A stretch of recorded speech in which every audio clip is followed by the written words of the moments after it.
सुख वैभव त्याग दिए, स्वाधीनता का स्वप्न सजाया था, तब जाके कहीं जग में वो हिंदवा सूर्य कहाया था। जेवंता का जाया था, महलों को ठुकराया था, दासता कभी ना मानी थी, पगड़ी की लाज बचानी थी, इतनी सी थी उनकी आरज़ू। मेरे बाण धरा अफसोस नहीं जो तेरे लिए कई दर्द सहे, महफूज रहे ये माटी मेरी चाहे फिर धरती पर थोड़ी सी तालियां। जेवंता आप आयोजन मंडल में सबको ताड़ी नहीं बजा रहे, वो पीछे वाले कैसे जाएंगे? जेवंता का जाया था, बेटियां मेरी बेटी हुई है, ये भी बजाएंगी। जेवंता का जाया था, महलों को ठुकराया था, दासता कभी ना मानी थी, पगड़ी की लाज बचानी थी, इतनी सी थी उनकी आरज़ू। देखो अभी थोड़ी गर्मी बढ़ने लगी है। पिछली कड़ाके की ठंड में मैं कार्यक्रम पढ़ के जैसे ही घर पहुंचा, मैंने दरवाजा खटखटाया, पत्नी ने दरवाजा खोला और खोलते के प्रश्न दादा कि क्या करते थे साजना, ऐसा वैसा मछली की माँ, अरे क्या करते थे साजना, तुम हमसे दूर रह के हमको जुदाई में अकेले, छुप छुप के रोया करते। तो मेरा जवाब कभी तो दादा मैंने पलट के जवाब मारा कि ठंडे मर गए जाने, अरे ठंडे मर गए जाने जा, हम तुमसे दूर रह के हमको जुदाई में अकेले, रात भर तापा करते। बस अपनी तालियों से अपना काम किया जाएगा, क्योंकि अपन लोग गांव के आदमी ये जगह लोड लेते ही। ये गांव का आदमी पहली बार शहर में जाता और शहर में जाने के बाद देखता यार यहाँ तो कितनी अच्छी कार जैसी लंबी चौड़ी सड़कें हैं, तो अपने जूतों को क्यों कष्ट है? उसने अपने जूते उतारे, लाठी के ऊपर टांग के बाजार में से निकलने लगा। एक शहर के मंचले युवक ने देखा अरे कैसा गाँव का बेवकूफ आ रहा है, इसकी मजाक उड़ाते हैं। तो उसने कहा बाबा जी आज तो पराठे बड़े ऊंचे लटका रखे हैं, क्या बाबा जी आज तो पराठे बड़े ऊंचे लटका रखे हैं। बाबा जी भी गाँव के पलट के जवाब मारा क्या भैया पराठे तो बड़े ऊंचे लटका रखे हैं, पर फिर भी तेरे जैसे कुत्ते की नजर तो पड़ी गई। वही आदमी एक बार ट्रेन में पहली बार सफर कर रहा, अब उसी ट्रेन के डिब्बे में तो शराब पीता के बच्चे घुस गए। एक लड़के ने कहा यार देसी ट्रेन चलेगी, हम इसकी जंजीर को खींचेंगे, ट्रेन को रोकेंगे। दूसरे ने कहा नीचे पड़ 500 रुपए जुर्माना भी है, कि ट्रेन सरकार को दे रहा है, 200 मेरे पास, बोल तेरे पास कितने के 300 मेरे पास, कि 200 300 देके छूट जाएंगे। तो एक लड़के ने नहीं ये गाँव का बेवकूफ है ना, इसको पकड़वा देंगे, इसको फंसाएंगे। साहब जैसी ट्रेन चली, लड़के ने जंजीर खींची, ट्रेन रुकी, पुलिस आई धड़ाधड़, ये ट्रेन की जंजीर किसने खींची? एक लड़के का ये गांव का बेवकूफ किसने खींची? अरे तूने क्यों खींची? हाँ भाई बाप अन्नदाता, ये ट्रेन की जंजीर मैंने खींची। ये दोनों लड़के चोर उच्चते बदमाश मेरी जेब में 500 रुपए थे निकाल लिए, जेब में 200 इसकी जेब में 300 इसकी जेब में। दो तीन करोड़ और करना सकता है। टीम बड़ी है, समय का भी हमें ध्यान रखना है। एक आदमी की शादी हुई साल, अब शादी हुई तो हुई, लेकिन उसके 6 साले 6 के 6 पहलवान, अब 6 पहलवान भाइयों की इकलौती बहन वो भी पहलवान नहीं, तो वो मरियम सा आदमी जैसा वो खेती करता, जैसा वो नचाती नाचता, लेकिन आखिर मर्द का बच्चा था। एक दिन पति ने गलती कर दी और उसने जोरदार तमाचा उसके रसीद कर दिया। वो रोते रोते अपने पहलवान भाइयों के पास गई कि तेरे जीजा ने मेरे को पीटा। तो उनमें से बड़े वाले ने कहा उस मच्छर की हिम्मत, तू जा घर पर उसको भी। वो घर जाके अपने पति से कहते कि मेरे भाइयों ने तुम्हारे लाड प्यार करने के लिए बुलाया है, आप वहाँ जाइए। वो दामाद की तरह सज कर जैसे ही ससुराल पहुँचता है, 6 के 6 पहलवान पहलवान भाई उसके ऊपर टूट पड़ते हैं, उसका कचूमर निकाल देते हैं। थके हाल फटे हाल वापस घर आता है। पत्नी पूछती है क्या हुआ, तो पति जवाब देता है अरे पप्पू की मम्मी तेरे भाई बसाई है गया नहीं आए, बड़ी दुआई अंग अंग तोड़ा मेरा कर दी रुनाई, कर दी पिटाई के बाल पकड़ के दिया जोर से झटका, बाहों में उठा के मुझे जमीन पे पड़ता, जूते और चप्पल से कर दी ऐसी धुनाई, हाय तालियां बजाए। अब जब आदमी कुर्ती होता है भाई साहब तो उसके अंदर गलत गलत आइडियाज आते हैं। वो देखते हैं पत्नी भी आदमी पीटती रहती है, साले भी सताते रहते हैं, ससुर बेचारा अच्छा है कोई नई व्यवस्था कर देगा, तो उसने अपने 5-15 पत्नी पीड़ित लोगों को इकट्ठा किया, पेट बाजा मंगाया, घोड़ी मंगाई, घोड़ी पे बैठ के ससुर के द्वार पे। तो ससुर ने कहा कि जमाई जी आज कैसे, तो जमाई ने अपनी तरफ से जवाब दिया हर ऐसी दी सौगात, ऐसी दी सौगात जो रोज ही मोरला, मैं फिर लाया बारात ससुर जी दूसरी वाली दो, मुझे दूसरी वाली दो, हर लड़की है तेरी अनाड़ी जैसे बैल हो बिन गाड़ी, इसलिए गाय भल कबाड़ी। ये भाई आदित्य अभी कुमार है, पेमेंट बाकी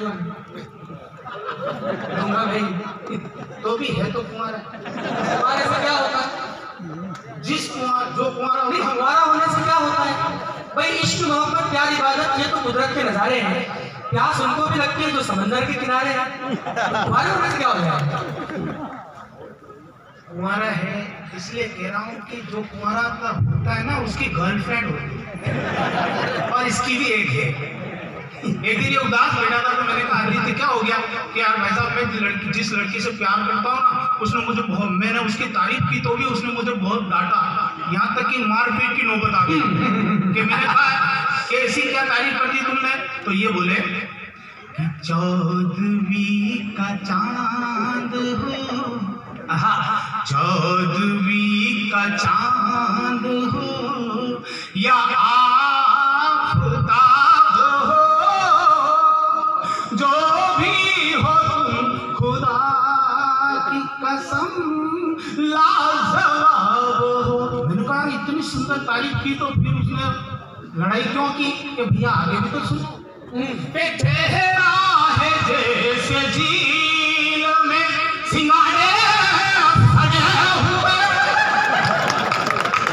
चेहरा है जैसे झील में सिंगारे सड़े हुए, जुल्फे है जैसे घास के तिनके खड़े हुए, बदबू है जिसमें प्याज की तुम वो गुलाब,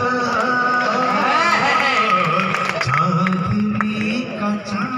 और ये छोटे छोटे बच्चे भी बैठे हुए हैं।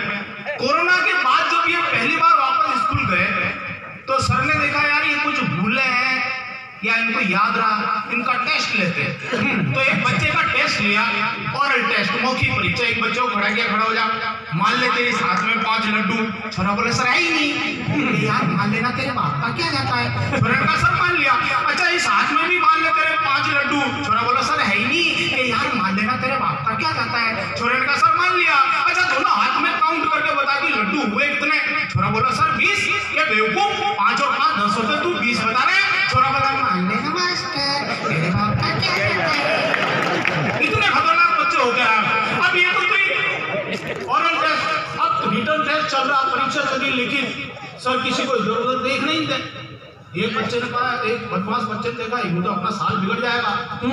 उसने सर को कहा सर इधर आओ, कान में कुछ कहा। वो चुपचाप झाँक के चेयर पे बैठ गए। सब लड़कों ने नकल मार के काम कर लिया। बाहर आके एक बच्चे ने पूछा तूने सर से ऐसा क्या कहा यार? वो चुपचाप जाके चाय पे बैठ गए कि मैंने तो कुछ नहीं कहा रहे। मैंने तो कहा सर ज्यादा इधर इधर ज्यादा मत घूमो, पीछे से आपकी पैंट फट रही है। अब दूसरों के बच्चों की क्या बात करो, मेरा बच्चा भी विद्यालय में पढ़ता है। अच्छा, इसके विद्यालय में जाकर इसकी क्लास में जाके इसका IQ टेस्ट किया जाए। मैं उसकी क्लास में पहुंचा और मैंने कहा तुम्हारी क्लास में जो सबसे ज्यादा मूर्ख लड़का हो जो खड़ा हो जा। पहले तो कोई खड़ा ही नहीं हुआ, पीछे से एक लड़का खड़ा हुआ, वो भी मेरा। मैंने कहा इस कक्षा में सबसे ज्यादा मूर्ख तू है क्या? कि नहीं पापा, इतनी देर आप अकेले खड़े थे, अब अपन दो हो गए। अच्छा, देवेंद्र भैया इधर बैठे हैं, उनका नाम जरूर लेने का निशेष फ्री करनी हमारी एक्चुअली में क्या एक पैरोडी है जो इनको समर्पित है।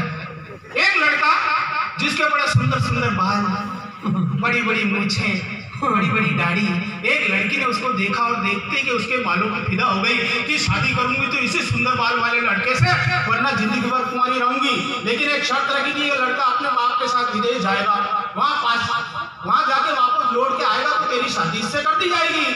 कि मैं तो इसके बालों से इतनी मोहब्बत करती हूँ कि 4 साल में इंतजार कर लूंगी। लड़का अपने बाप के साथ विदेश जाता है, वहां पाश्चात्य संस्कृति में रंग कर माथे पे जाने क्या क्या चुपड़ता है, बिल्कुल रिएक्शन हो जाता है और थोड़े दिनों बाद तो बिल्कुल प्लेटफॉर्म साफ। लड़का हिंदुस्तान लौट के आता है, लड़की लड़के से कहती है भैया तू नहीं बन सकता मेरा सैया, तू तो ये बता दे कि ये हाल हुआ कैसे। तो लड़का अपनी तरफ से जवाब दिया, तेल था खुशबू वाला, ताली नहीं बजाओ जूस दूंगा।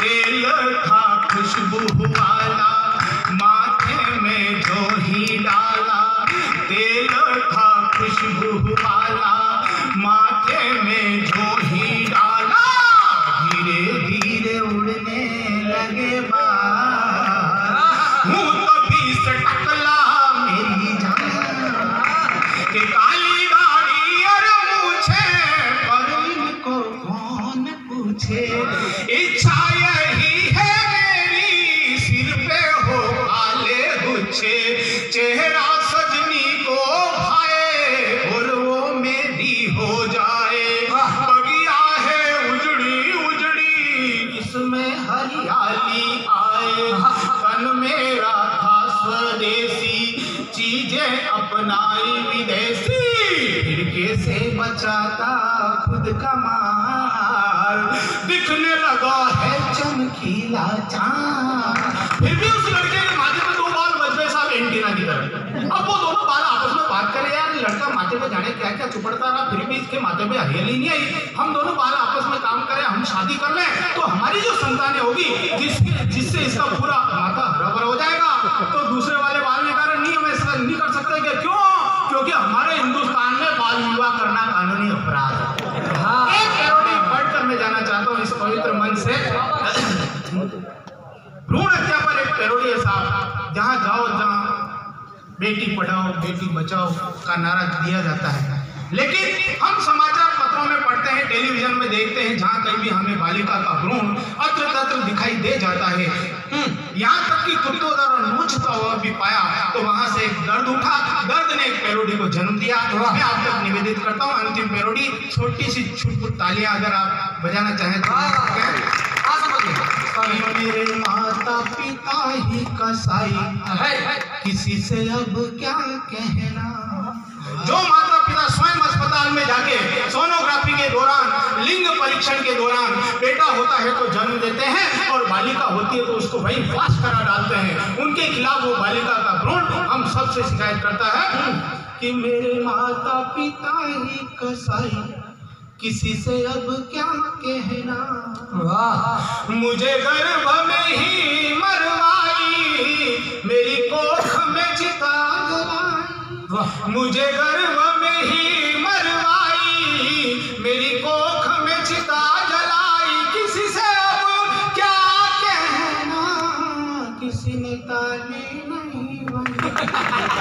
मैं बता दूंगा कि बेटी जन्मे तो रुसवाई, मेरी माँ, बेटा जन्मे तो दे बधाई, मेरी माँ, बेटी जन्मे रसवाई, बेटा जन्मे